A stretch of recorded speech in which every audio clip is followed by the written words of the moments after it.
Foodies ધૈર્યસ creation ગુજરાતીમાં આપ સૌનું ખૂબ ખૂબ સ્વાગત છે અને હું છું ધૈર્ય.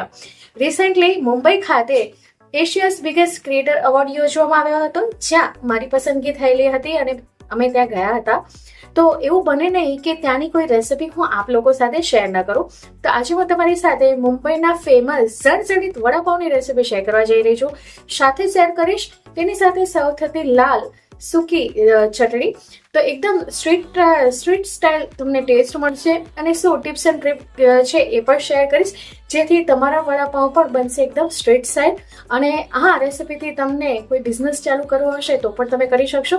તો ચાલો ફટાફટ જોઈ લઈએ કે આ મુંબઈના ફેમસ જળજળિત વડાપાવ આપણે કઈ રીતે. તો સૌ પ્રથમ આપણે વડા બનાવવા માટે બટેટાને બાફી લેશું. તો બટેટાને બાફવાની કળા પણ એક આગવી છે, કારણ કે જો વધારે પાણી પડી જાય તો બટેટાનો માવો એકદમ ઢીલો બને છે. તો અહીં મેં 1 કિલો જેટલા બટેટા લઈ લીધા છે, જેની અંદર મેં 1 જ ગ્લાસ જેટલું પાણી નાખ્યું છે. હવે બટેટા ફાટે નહીં એટલા માટે કરીને આપણે 1 ટીસ્પૂન જેટલું મીઠું નાખી દઈશું અને લીડ કવર કરીને આપણે આને ગેસ ઉપર ચડાવી દઈશું જ્યાં સુધી 1 વિસલ ન વાગે. હવે જ્યાં સુધી 1 વિસલ વાગે છે ત્યાં સુધી આપણે બેસનનું બેટર બનાવી લઈશું. તો બાઉલ ઉપર સ્ટ્રેનર રાખી લીધું છે અને એની અંદર મેં 2.5 કપ જેટલો બેસન લીધો છે, જેને આપણે ચાળી લઈશું.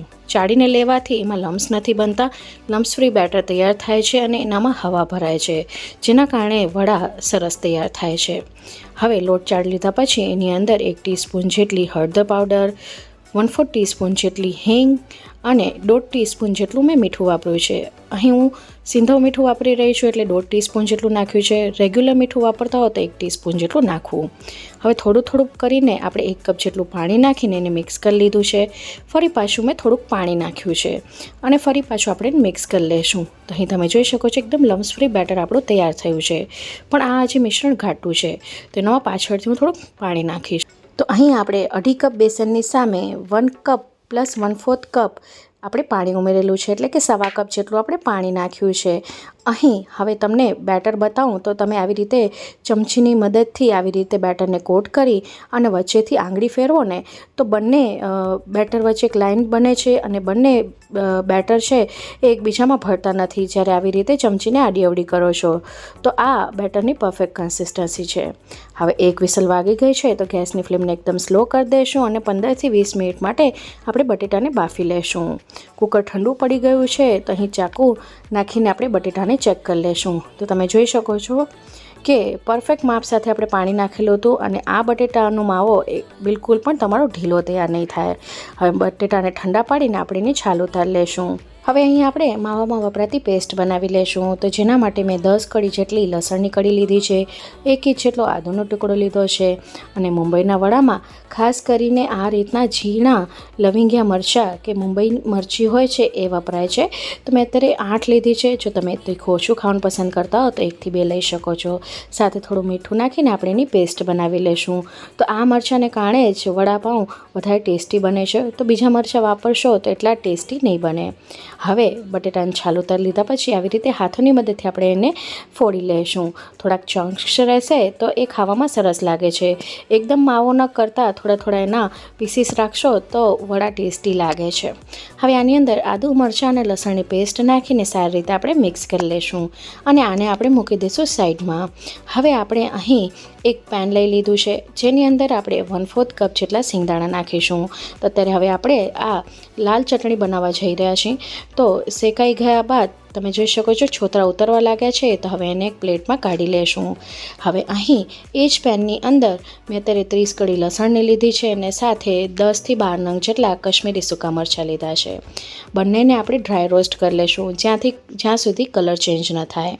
તો અહીં તમે જોઈ શકો છો કે સ્લો ફ્લેમ ઉપર શેકતા લસણ ઉપર સ્પોટ આવવા લાગ્યા છે, એટલે આ સમયે આપણે 1/4 કપ જેટલા આની અંદર તલ નાખી દઈશું અને ગેસની ફ્લેમને મેં મીડિયમ કરી લીધી છે. હવે અહીં તલ ચટકવા માંડ્યા છે તો આ બધાને આપણે એક પ્લેટમાં મૂકી દઈશું અને ઠંડુ પાડી લેશું.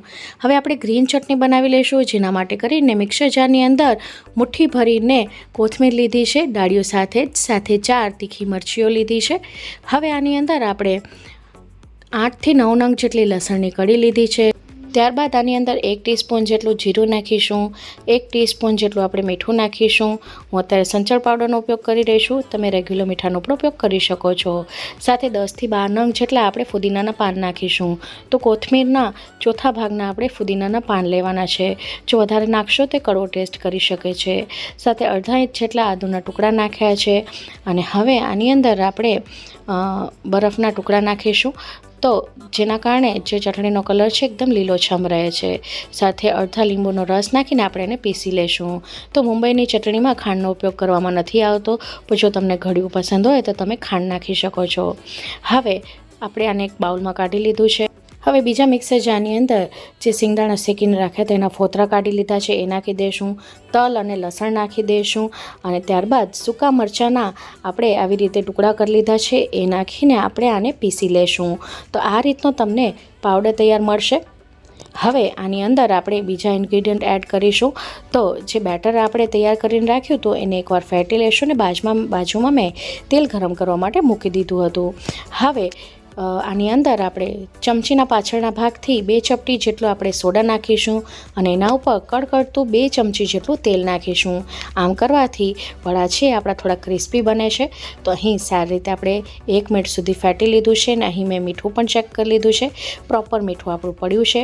હવે તેલ આપણું આવી ગયું છે. તો આવી રીતની આપણે મમરીઓ પાડી લેશું.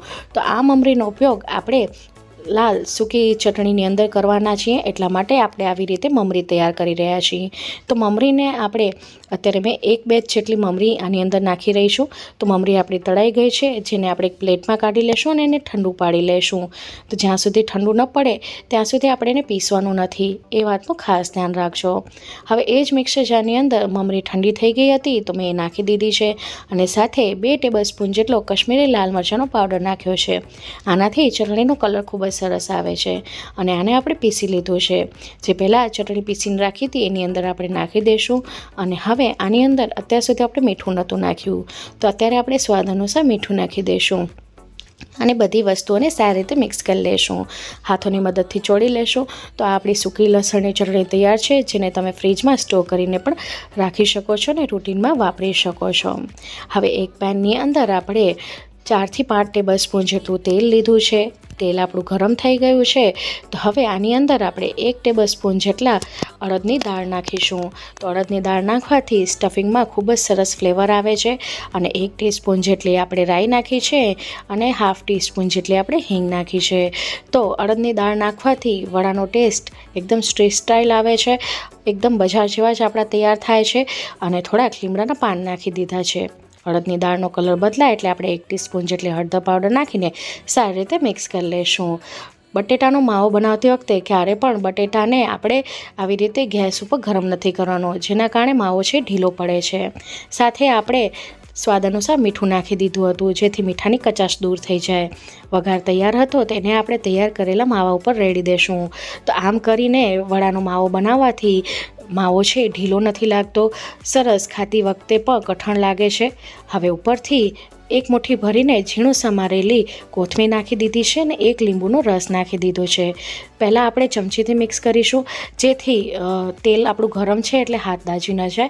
અને પછી હાથોની મદદથી આવી રીતે મસળી લેશું.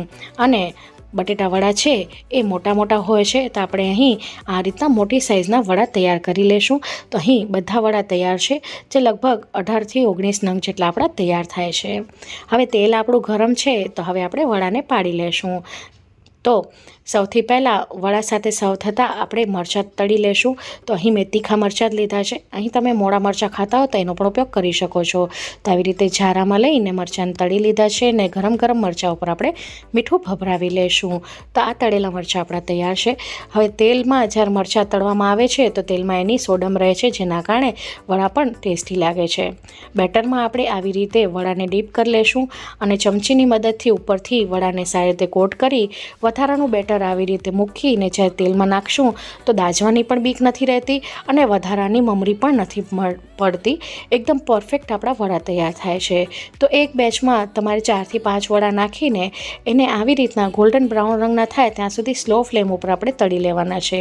તળતી વખતે બહુ તે જ તેલનું પ્રમાણ ગરમ ન હોવું જોઈએ, મીડિયમ હોટ ઓઇલ હોવું જોઈએ, જેથી વડા છે એ ફટાફટ લાલ ન થઈ જાય.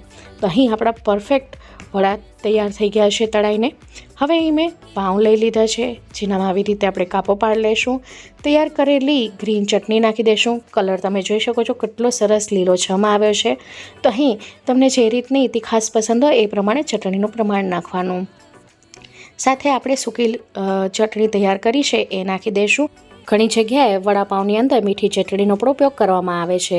જો તમને પસંદ હોય તો તમે આંબલીની મીઠી ચટણી બનાવી શકો છો. ઉપરથી ફરી પાછી લસણની ચટણી ભભરાવી દીધી છે. તો ફ્રેન્ડ્સ, તમે મારો વિડીયો કયા ગામ કયા શહેરથી જોઈ રહ્યા છો કમેન્ટ બોક્સમાં લખીને જરૂરથી જણાવજો. મને જાણીને ખૂબ જ આનંદ થાય છે. તો ફ્રેન્ડ્સ, આજની આ રેસીપી તમને કોઈ પણ કારણોસર ગમી હોય તો પ્લીઝ વિડીયોને લાઇક શેર ચેનલને સબસ્ક્રાઈબ કરવાનું ન ભૂલતા. બાજુમાં આપેલી બેલ બટનને દબાવીને ઓલનું નોટિફિકેશન દબાવજો, જેથી મારા આવનારા વિડીયોઝની નોટિફિકેશન તમને મળતી રહે. હું ફરી મળીશ આવી જ નવી ઇન્ટરેસ્ટિંગ રેસિપી સાથે. ત્યાં સુધી આવજો. Bye, take care. Thanks for watching.